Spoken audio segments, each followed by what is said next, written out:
그날 밤 12살의 지은은 부모님의 분노 어린 외침 속에 집에서 쫓겨났다. 너 같은 건 우리 가족이 아니야. 아버지의 목소리가 아직도 귀에 맴돌았고 어머니는 눈물을 흘리며 문을 잠갔다. 지은은 추운 서울 거리를 맨발로 헤매다 공원 벤치에 쓰러졌고 그곳에서 우연히 지나가던 부유한 여성 사업가 수연을 만났다. 그녀의 삶을 영원히 바꿔놓을 만남이었다. 지은은 그 공원 벤치에서 떨고 있었다. 겨울바람이 살을 내는 듯했지만 더 아픈 건 마음의 상처였다. 학교 친구와의 키스 장면이 부모님에게 발각된 순간 모든 게 무너졌다.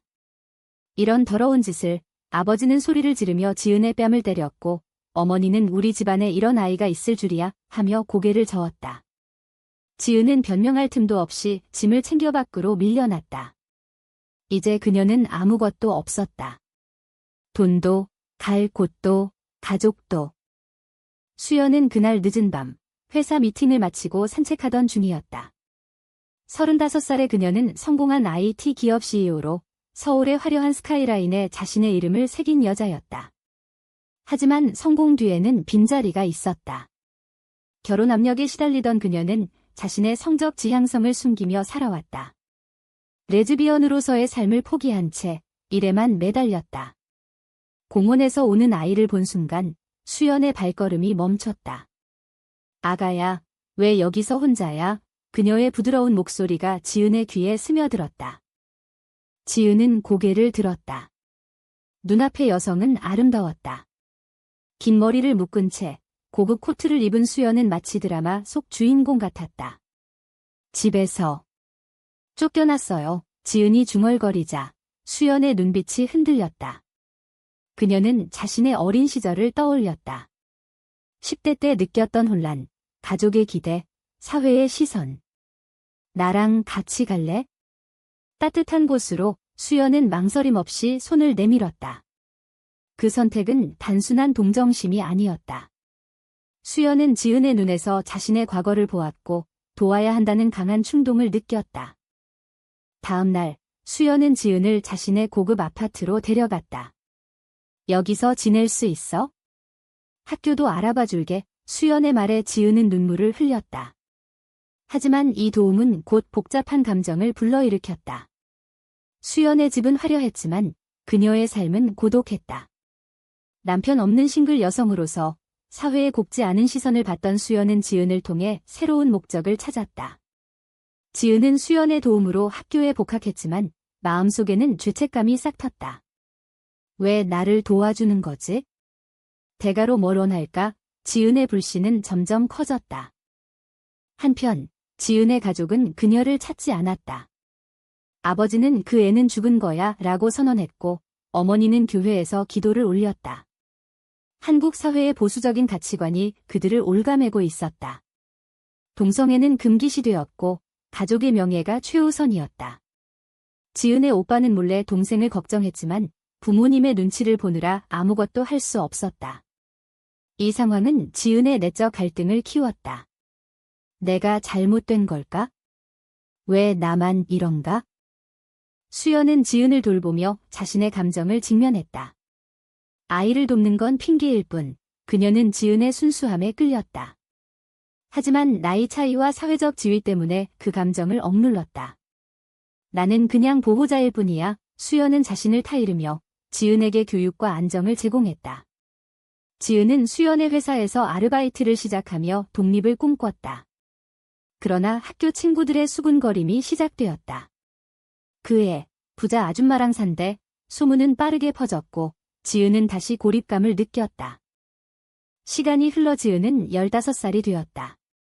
수연과의 생활은 안정되었지만 긴장감이 맴돌았다. 수연의 친구들이 방문할 때마다 지은은 숨겨진 존재처럼 느껴졌다. 수연아, 너 결혼 안 해? 좋은 남자 소개할게. 친구들의 말에 수연은 웃으며 넘겼지만 속으로는 괴로웠다. 그녀는 자신의 성향을 드러낼 수 없었다. 한국의 기업 문화에서 레즈비언 CEO는 상상도 할 수 없는 일이었다.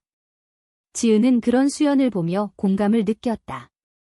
언니도 나처럼 숨기고 사는구나. 어느 날 지은의 부모가 수연의 집을 찾아왔다. 우리 애 어디 있어? 아버지의 분노 어린 목소리가 문 밖에서 들렸다. 수연은 지은을 보호하며 대응했다. 지은이는 이제 제 가족이에요. 강제로 데려가시면 경찰 부를게요. 대치 상황에서 지은은 방 안에서 떨었다. 부모님의 얼굴을 보니 그리움과 원망이 뒤섞였다. 이 만남은 지은의 첫 번째 큰 선택을 강요했다. 가족으로 돌아갈까? 아니면 수연과 함께할까? 지은은 수연의 손을 잡으며 선택했다. 언니랑 있을게요. 그 순간 가족과의 영원한 단절이 시작되었다. 수연은 이 사건 후 지은을 더 아꼈지만 자신의 감정을 숨기기 어려워졌다. 지은도 수연에게 의지하며 미묘한 감정을 느꼈다. 하지만 이는 단순한 감사함이 아니었다. 지은은 수연의 따뜻함에 끌렸고 그 끌림이 사랑으로 변하는 걸 느꼈다. 그러나 사회의 시선이 무서웠다. 이게 잘못된 거라면 지은의 내적 갈등은 깊어졌고 수연도 마찬가지였다. 그들은 서로를 필요로 했지만 그 필요가 가져올 대가를 알았다. 지은의 선택은 가족의 분노를 불러일으켰다. 아버지는 그 여자가 우리 애를 꼬드겼어 라고 소리치며 경찰에 신고했다. 하지만 수연의 변호사팀이 개입해 상황을 무마시켰다. 지은이는 자발적으로 여기 있어요. 수연의 단호한 태도가 부모를 물러나게 했지만 이는 지은에게 새로운 상처를 남겼다. 엄마 아빠가 날 포기했어. 지은은 밤마다 울었고 수연은 그런 그녀를 안아주며 위로했다. 그 위로는 점점 친밀해졌지만 선을 넘지 않았다. 수연의 회사 생활은 더욱 바빠졌다. 그녀는 새로운 프로젝트를 이끌며 성공을 거두었지만 내부에서 반발이 일어났다. CEO가 싱글인데 이상한 소문이 돌던데 직원들의 수군거림이 들려왔다. 수연은 지은과의 관계를 숨기려 애썼지만 파퍼라트씨가 그녀의 아파트를 포착했다. 백만장자 CEO, 미성년자 소녀와 동거, 기사가 온라인에 퍼지자 수연의 주가는 하락했다. 그녀는 기자회견을 열어 지은이는 제 조카예요. 가족입니다. 라고 해명했지만 속으로는 괴로웠다. 거짓말로 버티는 삶이 이게 다인가? 지은은 학교에서 왕따를 당했다. 너, 그 아줌마랑 뭐냐? 친구들의 조롱이 이어졌다. 지은은 변명 대신 침묵했다. 하지만 그 침묵은 그녀를 더 고립시켰다. 선생님조차 가족 상황이 복잡하네 라고 말하며 거리를 두었다. 한국 사회의 동성애에 대한 편견이 지은을 짓눌렀다. 그녀는 수연에게 털어놓았다. 언니, 나 때문에 언니가 피해 입는 거 싫어. 수연은 미소 지으며 괜찮아. 우리가 함께라면 이라고 답했지만 마음속으로는 두려웠다. 시간이 지나 지은은 18살이 되었다. 그녀는 대학 입시에 매달리며 독립을 준비했다. 수연은 지은의 학비를 대며 지지했지만 자신의 감정을 더 이상 숨길 수 없었다. 어느 저녁 수연은 지은에게 고백했다. 지은아, 난 너를 사랑해. 가족 이상으로 지은의 눈이 커졌다. 그녀도 같은 감정을 느꼈지만 충격이었다. 언니가 나를? 하지만 나이 차이, 사회가 지은은 도망치듯 방으로 들어갔다. 그날 밤 그녀는 일기를 썼다. 이 사랑이 잘못된 걸까? 왜 우리는 숨겨야 해? 다음 날 지은은 수연을 마주했다. 언니, 나도 좋아해. 하지만 무서워. 두 사람은 대화를 나누며 관계를 확인했다. 하지만 이는 새로운 갈등의 시작이었다. 수연의 어머니가 방문했다. 수연아, 결혼할 남자 소개받아라. 내 나이 되도록 왜 그래? 어머니의 압력에 수연은 엄마, 저는 여자를 사랑해요 라고 처음으로 커밍아웃했다. 어머니는 충격받아 미쳤어? 집안 망신이야 라고 소리쳤다. 이 사건은 수연의 가족과의 단절을 가져왔다. 지은은 수연의 고통을 보며 죄책감을 느꼈다. 내가 언니를 망치고 있어. 그녀는 몰래 부모를 찾아갔다. 엄마, 아빠. 미안해요. 하지만 부모는 너 같은 건 안 봐 라고 문을 닫았다. 지은은 절망했다. 돌아와 수연에게 우리 헤어지자 라고 말했다. 수연은 눈물을 흘렸다. 왜? 우리가 잘못한 게 뭐야? 지은의 선택은 보호하려는 마음에서 나왔지만 이는 배신처럼 느껴졌다. 수연은 지은의 말을 받아들이지 않았다. 우리가 함께 싸워야 해. 그녀는 지은을 설득하며 관계를 유지했다. 하지만 사회의 압력이 커졌다. 수연의 회사 이사회가 CEO의 사생활이 회사 이미지를 해친다고 압박했다. 수연은 사임 위기에 몰렸다.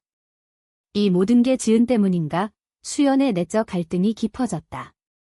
그녀는 성공과 사랑 사이에서 선택해야 했다. 지은은 대학에 입학하며 새로운 삶을 시작했다. 하지만 캠퍼스에서도 편견이 따랐다. 레즈비언이래. 동아리에서 배제당한 지은은 수연에게 의지했다. 두 사람은 비밀스러운 만남을 이어갔지만 이는 피로를 쌓았다. 어느 날 지은의 옛 친구가 그녀를 협박했다. 너네 관계 폭로할까? 지은은 돈을 주며 입막음을 했지만 이는 그녀의 첫 번째 도덕적 타협이었다. 수연은 회사를 지키기 위해 가짜 약혼을 발표했다. 사업 파트너와 결혼할 거예요. 언론에 퍼진 소식에 지은은 충격받았다. 언니, 이게 뭐야? 수연은 핑계야. 너를 지키기 위해 라고 설명했지만 지은은 배신감을 느꼈다. 언니도 결국 숨기기만 해. 지은의 분노가 폭발했다. 그녀는 집을 나와 혼자 살기로 결정했다. 이별의 아픔 속에 수연은 회사를 잃을 뻔했다. 이사회 투표에서 간신히 유지했지만 대가는 컸다. 그녀는 지은을 찾으러 다녔지만 지은은 피했다. 이 사랑이 우리를 파괴해. 지은의 마음은 갈기갈기 찢어졌다. 하지만 운명처럼 우연한 만남이 다시 그들을 연결했다. 지은이 아르바이트하던 카페에서 수연이 나타났다. 미안해. 다시 시작하자. 수연의 눈물에 지은은 무너졌다. 재회는 달콤했지만 현실은 가혹했다. 지은과 수연은 관계를 재건했지만 비밀로 유지해야 했다. 지은은 대학 생활에 적응하며 자신의 정체성을 탐구했다.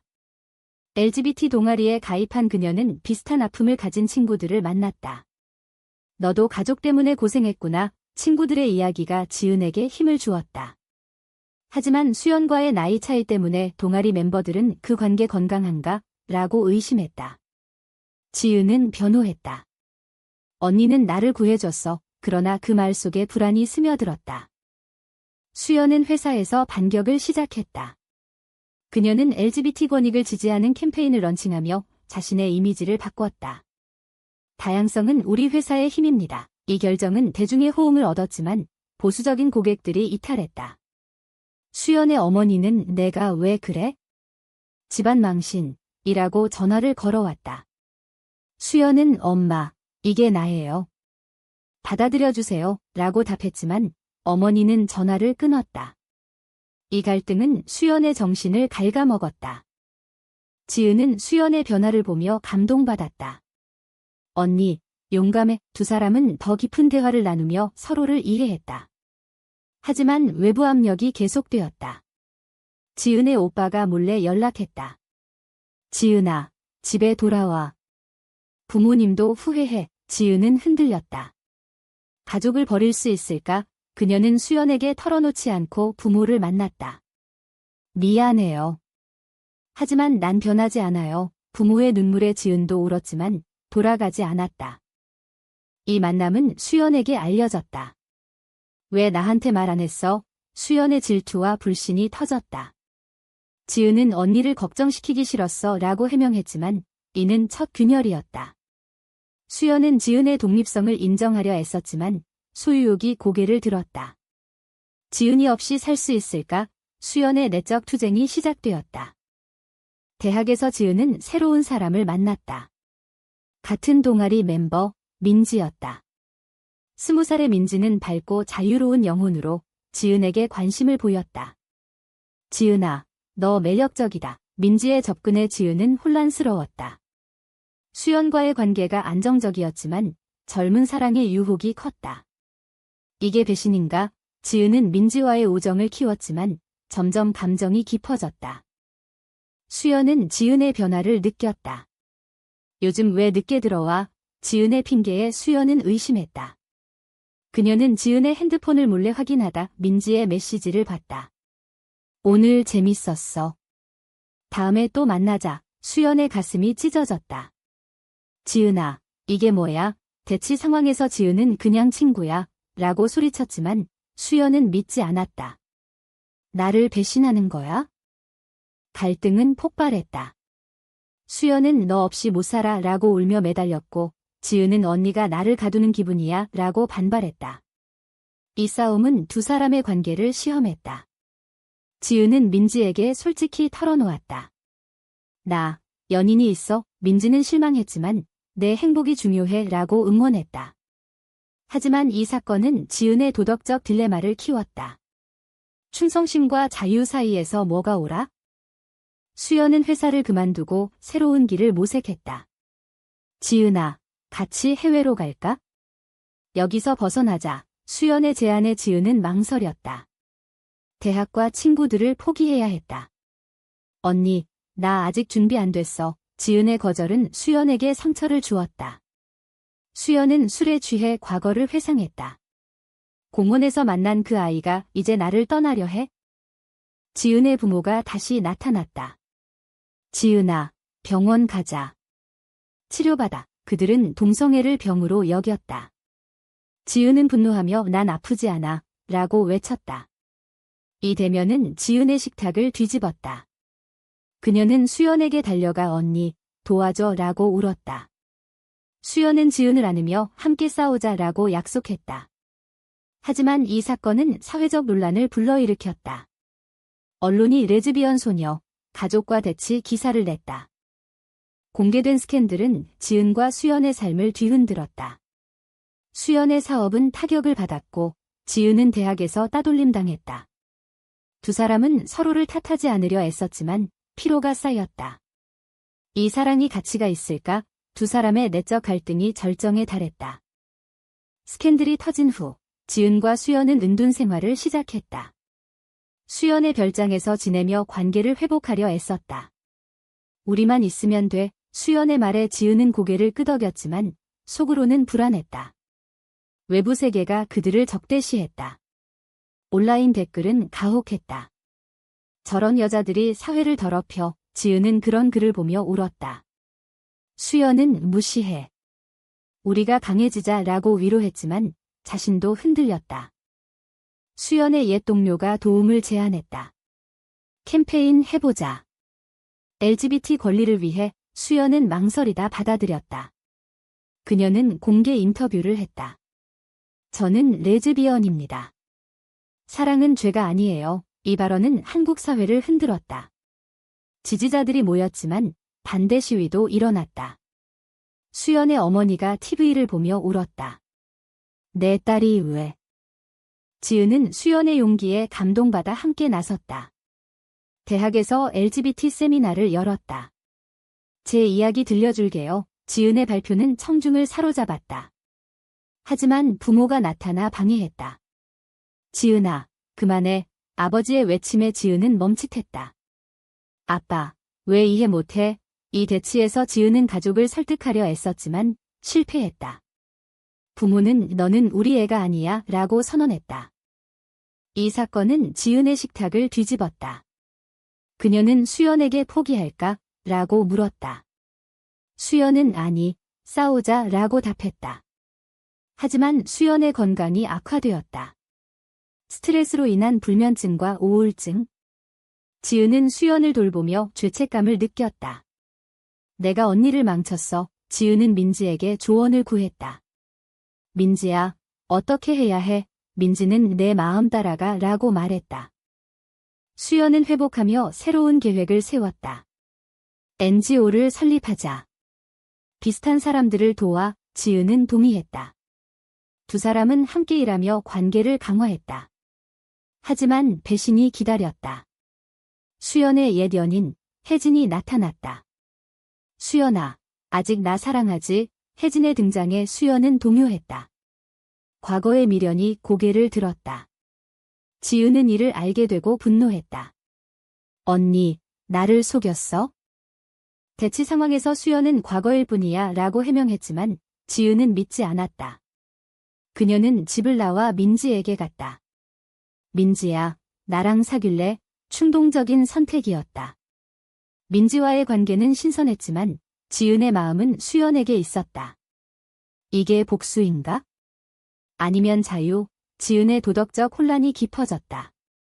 수연은 지은의 배신에 무너졌다. 그녀는 혜진을 만나 위로를 구했지만 후회했다. 지은이 없인 안 돼. 수연은 지은을 찾아갔다. 미안해.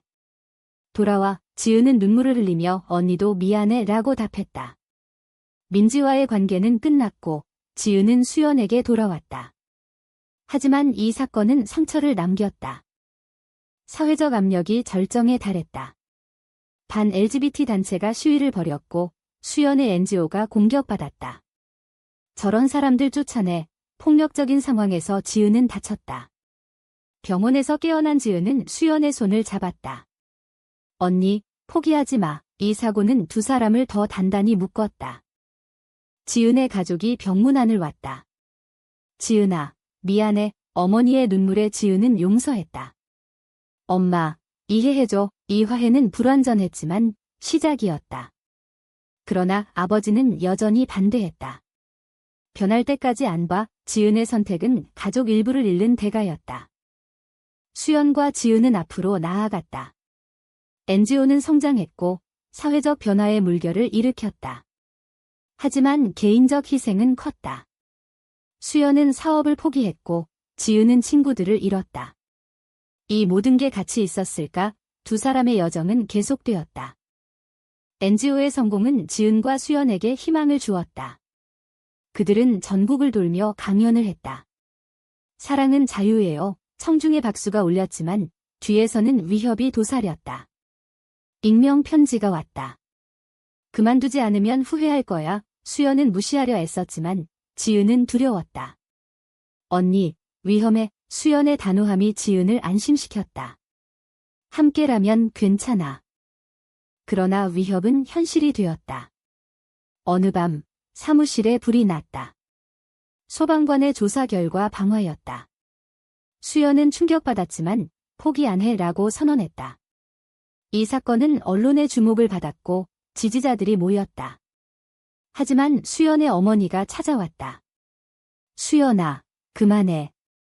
내 목숨이 위험해. 어머니의 걱정에 수연은 흔들렸다. 엄마, 이게 내 길이야? 지은은 수연을 지지하며 자신의 이야기를 책으로 썼다. 쫓겨난 소녀라는 제목의 자서전은 베스트셀러가 되었다. 책 속에서 지은은 내적 갈등을 솔직히 드러냈다. 가족과 사랑 사이에서 선택하는 건 고통이었다. 독자들은 공감했고 사회적 논의가 일어났다. 하지만 비판도 쏟아졌다. 동성애를 미화한다. 지은은 인터뷰에서 이건 제3이에요 라고 답했다. 수연과 지은의 관계는 더 깊어졌다. 그들은 결혼식을 올렸다. 비공식적이지만 친구들 앞에서. 영원히 함께하게. 서약의 순간 지은은 행복했다. 하지만 현실은 달랐다. 법적으로 인정되지 않는 결혼은 그들을 보호하지 못했다. 수연의 재산 상속 문제에서 가족이 개입했다. 레즈비언한테 줄 수 없어. 법정 싸움이 시작되었다. 지은은 이 싸움에서 수연을 도왔다. 언니의 권리를 지키게. 하지만 과정에서 지은의 건강이 악화되었다. 스트레스로 인한 공황장애. 수연은 지은을 돌보며 미안해. 나 때문에 라고 울었다. 지은은 함께라서 행복해 라고 위로했다. 이 시련은 두 사람의 유대를 강화했다. 법정에서 승소한 후 수연은 이제 자유야 라고 말했다. 하지만 대가는 컸다. 가족과의 완전한 단절, 사회적 고립. 지은의 오빠가 몰래 도왔다. 동생아, 잘 지내? 이 작은 지지가 지은에게 힘을 주었다. 그러나 아버지는 끝까지 반대했다. 시간이 흘러 지은은 25살이 되었다. 그녀는 NGO의 리더가 되었고 수연은 뒤에서 지지했다. 두 사람은 젊은 LGBT 청소년들을 도왔다. 너희는 혼자가 아니야. 그들의 이야기는 영감을 주었다. 하지만 지은의 마음속에는 여전한 질문이 있었다. 우리의 선택이 옳았을까? 어느 날 지은은 수연에게 물었다. 언니, 후회 안 해? 수연은 미소 지으며 너와 함께라면 아니야 라고 답했다. 하지만 사회는 여전히 변하지 않았다.